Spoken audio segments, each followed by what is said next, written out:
возилата да се направи список, он има список на сите возила што ги користеле СДСМ првиот круг за гласање, што носиле гласачи. Ало, ме слушаш? Да, те слушам. Сега он вика, утре вика, наши колеги да видат и студенти, вика да го пуштат, вика. Тој со тоа возило да се отиде да гласа едеш он и негова фамилија, на кој со кола. После тоа вика да го сопре сообраќање на полиција и да го прати на водене на технички преглед.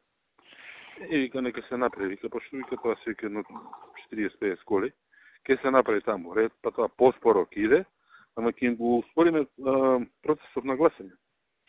Види, тоа може да се направи, ама тоа е вака грубо интервенирање во изборниот процес.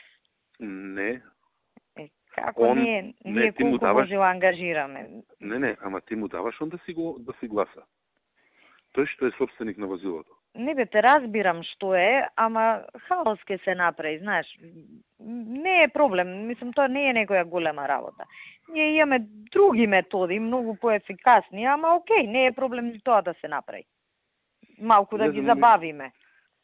Па малку да ги успориме.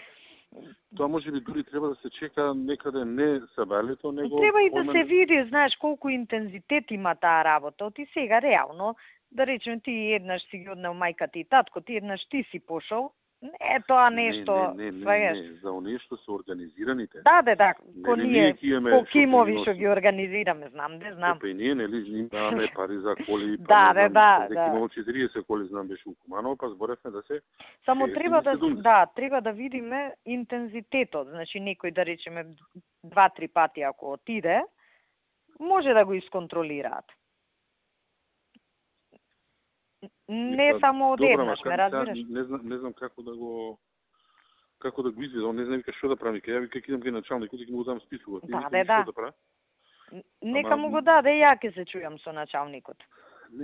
Дали истава работа, се не знам кај други се носат гласачи вака со коли. Бе види, у секоја општина се прави тоа. Не, мислам, знаеш, ние го правиме многу поорганизирано од комуњариве. Ние го правиме и со купиња. Не знам, со возењето све. Да. Ако он вика имало такви возила, вика ја ги знам, вика возилата, кои се вика ми ги јавија, вика наши луѓе. И вика сега ќе му го дам, вика на началникот, и вика од мене, вика толку дали треба уште нешто, викам чекај, ја не треба бе, Владо, ние толку сме вака, мислам, системски организирани, ја вака сега некој кога пошто му е близок, да не рече и него фермаато вој, да не се чувствува фрустриран. Иначе, да. се е организирано до танчина, знаеш како, до влакно е организирано, ама сега да не добие човеков чувство, ја бе, овој мојов го тргаат на страна, кој играм, знаеш. Добро, иначе, еве сега, за оваа другава работа, началникот што ми е најглавен на цела Македонија, на организиран, можда и веќе му се јавил на Зоран, ако му кренал телефон. Не знам. Сега на кандидатов? Да. Сега јас му пошто у Куманово ми е човеков, сите ти викам на највисоко можно ниво ми се таму. Значи, цел врв на МВР е у Куманово овие 3 дена.